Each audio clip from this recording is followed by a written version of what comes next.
to recover, move on and heal in a marriage where the husband has committed infidelity?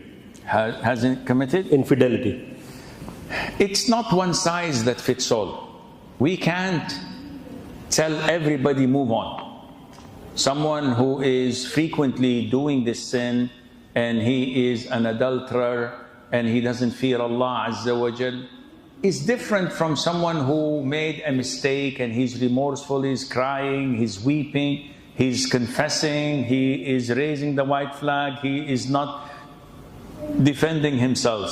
It's different from someone who's been oppressed and deprived from being intimate with his wife, and his wife is the one who is pushing him to haram. There are so many different factors. We can't give one answer that fits all. No, we have to look into the cases, we have to listen to the man, listen to the woman, and we can then identify if he should be forgiven, should be given another chance, or no, this guy is a dog. You should just throw him in the junkyard and move on with your life.